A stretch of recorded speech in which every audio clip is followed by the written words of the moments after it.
Jack weighed നായകനായിട്ടുള്ള ഏറ്റവും പുതിയ Hollywood action comedy നോവോക്കെയിൻ വളരെ പെക്യൂലിയർ ആയിട്ടുള്ള ഒരു കേന്ദ്ര കഥാപാത്രമുള്ള സിനിമയാണ്. ബേബി ഡ്രൈവറൊക്കെ തുടങ്ങിയതുപോലെയുള്ള വളരെ ജെന്റിൽ ആയിട്ടുള്ള സ്റ്റാർട്ടിംഗ് ആണ് സിനിമയ്ക്കുള്ളത്.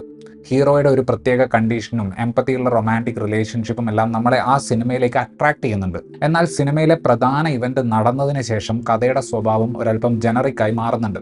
വളരെ യൂഷ്വലായി മാറുന്ന പ്ലോട്ടിനെ രക്ഷിക്കാൻ വേണ്ടി ഹ്യൂമറും സെറ്റ് പീസുകളും ഉപയോഗിക്കുന്നത് പോലെ കണ്ടപ്പോൾ തോന്നി.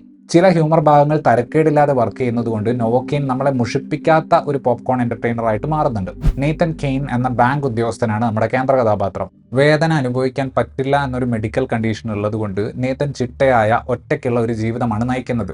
കേൾക്കുമ്പോൾ ഒരു സൂപ്പർ പവർ പോലെ തോന്നുമെങ്കിലും കുറച്ചധികം സൂക്ഷിക്കേണ്ട ഒരു അസുഖമാണ് അയാൾക്കുള്ളത്. ബ്ലാഡറിൽ വേദന വരുന്നത് അറിയില്ല എന്നതുകൊണ്ട് മൂത്രമൊഴിക്കാൻ വരെ അലാറം വെക്കുന്ന അവസ്ഥയാണ്.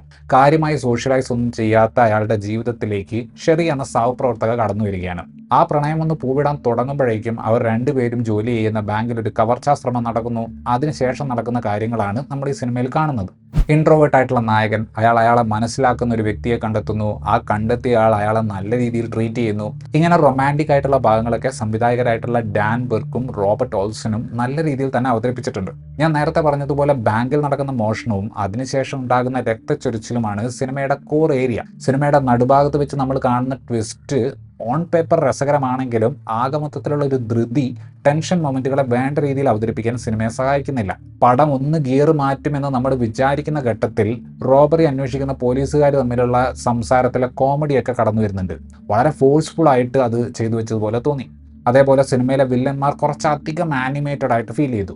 നായകന്റെ പ്രത്യേക അവസ്ഥ നല്ല രീതിയിൽ മുതലെടുത്തുകൊണ്ട് ഡിസൈൻ ചെയ്തിട്ടുള്ള ഇതിലെ ആക്ഷൻ സെറ്റ് പീസുകളാണ് സത്യം പറഞ്ഞ പടത്തിന്റെ സ്ട്രോങ് പോയിന്റ്. സിനിമ കഴിയുമ്പോഴേക്കും നമ്മുടെ നായകന്റെ ദേഹത്ത് വെടിയുണ്ട കൊണ്ടിട്ടുണ്ട്, എല്ലൊടിഞ്ഞിട്ടുണ്ട്, പൊള്ളിയിട്ടുണ്ട്. ഇനി സംഭവിക്കാൻ വേറെ എന്തെങ്കിലും ഉണ്ടോ എന്നൊരവസ്ഥയാണ്. ഹോം അലോൺ സിനിമകളിൽ കാണുന്ന ടൈപ്പ് ബൂബി ട്രാപ്പുകളുള്ള ഒരു വീട്ടിൽ സംഭവിക്കുന്ന ആക്ഷൻ സെറ്റ് പീസ് ഒരുപാട് ചിരിക്കാനുള്ള വകുപ്പ് തരുന്നുണ്ട്. വേദനയില്ലാത്ത നായകൻ വേദനിക്കുന്നത് പോലെ അഭിനയിക്കുന്ന ഭാഗമൊക്കെ നമ്മളെ നല്ലപോലെ ചിരിപ്പിക്കും. ബ്രൂട്ടാലിറ്റി സ്ക്രീനിൽ കാണുമ്പോഴും കണ്ണുവെട്ടിക്കാതെ കണ്ടു ചിരിക്കാൻ പറ്റുന്ന ഒരു പ്രത്യേക അവസ്ഥയായിരുന്നു അത്. ആക്ഷൻ മൂഡിലേക്ക് പോയി കഴിയുമ്പോൾ സിനിമയുടെ ഗ്രാഫ് അത്ര കൺസിസ്റ്റന്റ് അല്ല. കാർ ചേസ് വളരെ ജനറിക് ആയിട്ട് തോന്നിയപ്പോൾ കിച്ചണിലുള്ള ഫൈറ്റ് രസകരമായിരുന്നു. വില്ലന്മാരുടെ ഇടയിലുണ്ടാകുന്ന പ്രശ്നങ്ങളും പോലീസുകാരുടെ ഇടപെടലുകളും ക്ലീഷയായിട്ട് തോന്നിയപ്പോൾ നേരത്തെ പറഞ്ഞ വീട്ടിനുള്ളിലെ ഫൈറ്റ് സീക്വൻസ് നമ്മളെ ചിരിപ്പിച്ചൊരു വഴിയാക്കും. പടത്തിന്റെ അവസാന ഭാഗത്തേക്ക് എത്തുമ്പോൾ ഉണ്ടാകുന്ന ഏറ്റുമുട്ടൽ അനാവശ്യമായി വലിച്ചു നീട്ടി അവിടെ എത്തിച്ചതുപോലെ തോന്നി.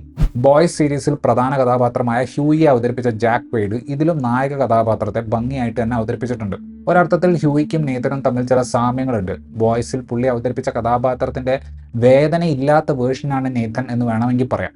ആംബർ മിഡ്തണ്ടർ ആണ് നായിക കഥാപാത്രമായ ഷെറി അവതരിപ്പിച്ചിട്ടുള്ളത്. ത്രൂ ഔട്ട് ആ കഥാപാത്രം ഇല്ലെങ്കിലും ആദ്യത്തെ ഭാഗങ്ങളിലെ റൊമാൻറ്റിക് സീനുകളിൽ ഇവർ തമ്മിൽ നല്ലൊരു കെമിസ്ട്രി ഉണ്ട്. ജാക്ക് നിക്കൽസന്റെ മകനായിട്ടുള്ള റേ നിക്കൽസൺ ആണ് വില്ലൻ കഥാപാത്രത്തെ അവതരിപ്പിച്ചിട്ടുള്ളത്. ഞാൻ നേരത്തെ പറഞ്ഞതുപോലെ വളരെ ലൗഡായ ഒരു കഥാപാത്രമായിരുന്നു അത്. മോശമായി എഴുതപ്പെട്ട കഥാപാത്രം എന്നും പറയാം. സ്പൈഡർമാൻ ഫെയിം ജേക്കബ് ബറ്റാലൻ നായകന്റെ ഓൺലൈൻ സുഹൃത്തായിട്ട് ചെറിയൊരു വേഷത്തിൽ വന്നിട്ടുണ്ട്. ആകെ മൊത്തത്തിൽ നോക്കുമ്പോൾ ഒട്ടും ഡള്ളല്ലാത്തൊരു സിനിമയാണ് നോവോക്കെയിൻ. നമുക്ക് കണ്ട് ശീലമുള്ള തരം ട്വിസ്റ്റുകളും കാര്യങ്ങളും അത്യാവശ്യം ഉണ്ടെങ്കിലും ഞാൻ നേരത്തെ പറഞ്ഞതുപോലെ രസകരമായ ആക്ഷൻ ബ്ലോക്കുകളും പടത്തിലുണ്ട്. അഡ്രിനാലിൻ ബൂസ്റ്റ് കിട്ടാൻ വേണ്ടി ഈ പടത്തിലെ നായകൻ ബൂസ്റ്റർ ഷോട്ട് എടുക്കുന്നത് പോലെയാണ് ഇങ്ങനത്തെ സെറ്റ് പീസുകൾ ഈ പടത്തിന് ജീവൻ കൊടുക്കുന്നത്.